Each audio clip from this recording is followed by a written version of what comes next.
Assalamualaikum warahmatullahi wabarakatuh. Adik-adik sekalian, dimanapun kalian berada, semoga selalu dalam keadaan sehat walafiat. Ada pepatah mengatakan, kenal maka tak sayang. Oleh karena itu, izinkan ibu untuk memperkenalkan diri kepada kalian. Nama ibu adalah Ibu Istiqomah. Kalian bisa memanggil ibu Isti. Ibu merupakan mahasiswa pendidikan Pancasila dan Kewarganegaraan Universitas Negeri Semarang. Asal ibu dari Desa Tangkil, Kecamatan Susukan, Kabupaten Cirebon, Provinsi Jawa Barat. Nah, adik-adik sekalian, ibu akan menemani belajar kalian via online pada mata pelajaran Pendidikan Pancasila dan Kewarganegaraan di kelas 10 SMA Tengku Unar. Tidak bisa dilakukan dengan tatap muka, oleh karena itu tetap semangat dan tetap jaga kesehatan kalian selama di rumah ya. Baik, setelah tadi kita sudah melakukan perkenalan, materi kita untuk pertemuan kali ini yaitu tentang klasifikasi Kementerian Negara Republik Indonesia. Nah, kementerian sendiri apa ya? Nah, Kementerian Negara adalah perangkat pemerintah yang membidangi urusan tertentu dalam pemerintahan. Menteri Negara merupakan pembantu presiden yang dipilih oleh presiden secara khusus. Kementerian berada di bawah presiden dan bertanggung jawab kepada presiden serta berkedudukan di ibu kota negara Republik Indonesia. Setiap menteri membidangi urusan tertentu di dalam pemerintahan. Apa saja urusan tertentu yang dimaksud? Nah, kita akan bahas lebih lanjut. Ada sebuah foto. Nah, di sini kita bisa melihat bahwa di foto ini ada presiden kita bersama para menteri-menterinya. Peraturan tentang kementerian kita ada pada pasal 15 Undang-Undang Republik Indonesia nomor 39 tahun 2008 tentang Kementerian Negara. Nah, Kementerian Negara menyatakan bahwa jumlah maksimal kementerian negara yang dapat dibentuk adalah 34 kementerian negara. Lalu, berdasarkan Peraturan Presiden Republik Indonesia Nomor 7 Tahun 2015 tentang Organisasi Kementerian Negara, Kementerian Negara Republik Indonesia dapat diklasifikasikan berdasarkan urusan pemerintahan yang ditanganinya. Nah, ada berapa ya? Nah, kira-kira ada tiga pembagian. Yang pertama ada nomenklatur, yang kedua ada urusan pemerintah tertentu, lalu yang ketiga adalah koordinator. Nah, kita bahas ya satu persatu. Nah, dari kementerian yang menangani urusan pemerintahan yang nomenklatur, nama kementeriannya secara tegas disebutkan dalam Undang-Undang Dasar Negara Republik Indonesia tahun 1945. Nah, ini adalah sebagai berikut. Yang pertama ada Kementerian Dalam Negeri, yang kedua ada Kementerian Luar Negeri, dan yang ketiga ada Kementerian Pertahanan. Nah, tugasnya apa aja? Nah, Kementerian Dalam Negeri itu tentu tugasnya itu ada di dalam negeri. Nah, Kementerian Luar Negeri tugasnya ada di luar. Nah, contohnya apa, Bu? Contohnya duta besar. Nah, gitu kan merupakan kementerian ya. Lalu ada Kementerian Pertahanan yang tugasnya itu melakukan pengawasan terhadap pertahanan dan keamanan Indonesia.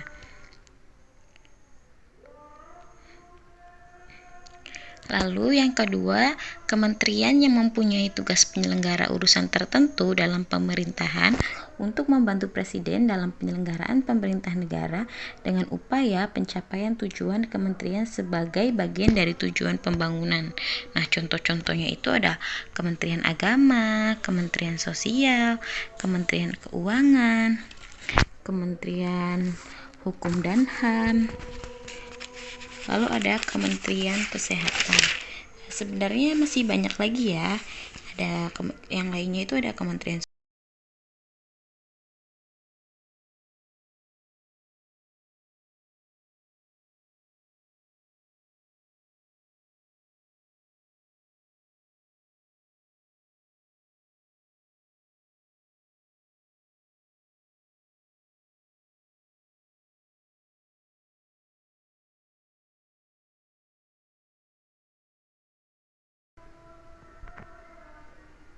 Nah, lalu kita masuk ke yang ketiga, kementerian yang menangani urusan pemerintahan dalam rangka penajaman, koordinasi, dan sinkronisasi program pemerintah.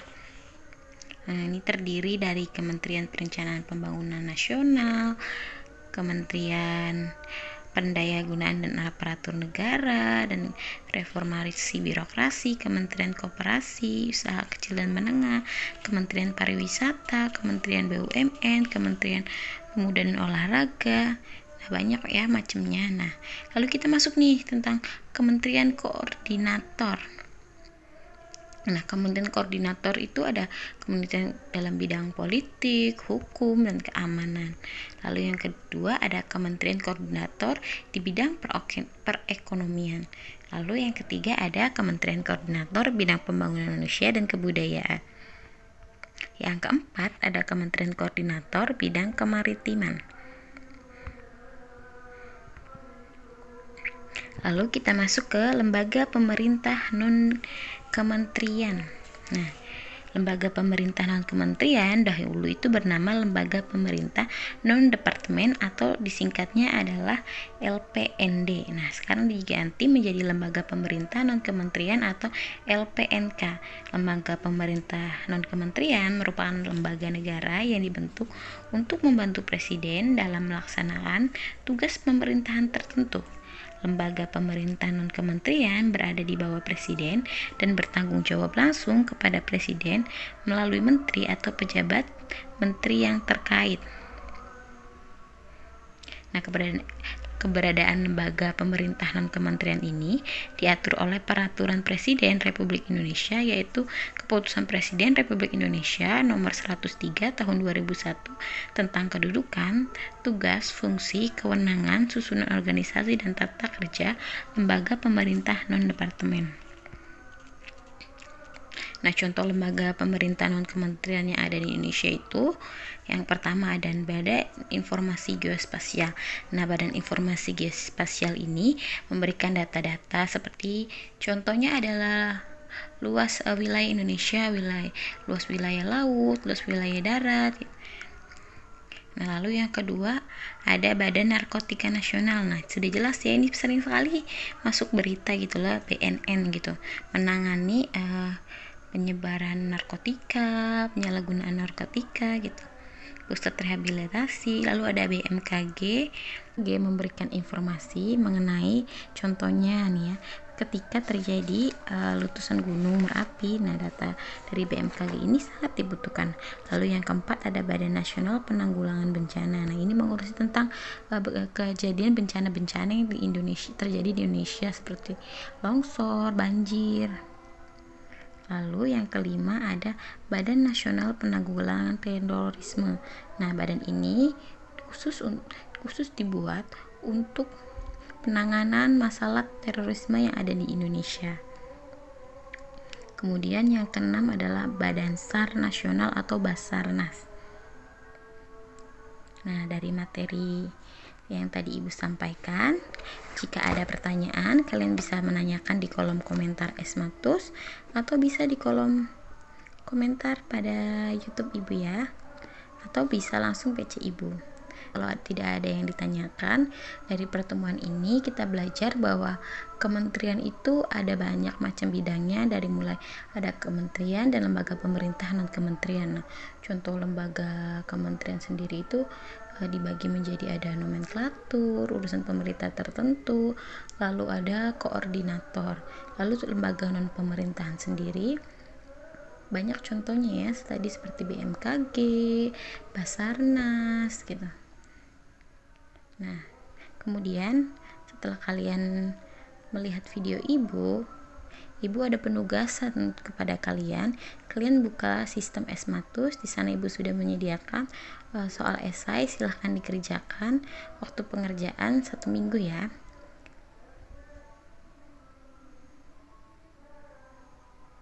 Ibu cukupkan sampai di sini perkenalan hari ini. Semoga kalian tetap sehat. Assalamualaikum warahmatullahi wabarakatuh.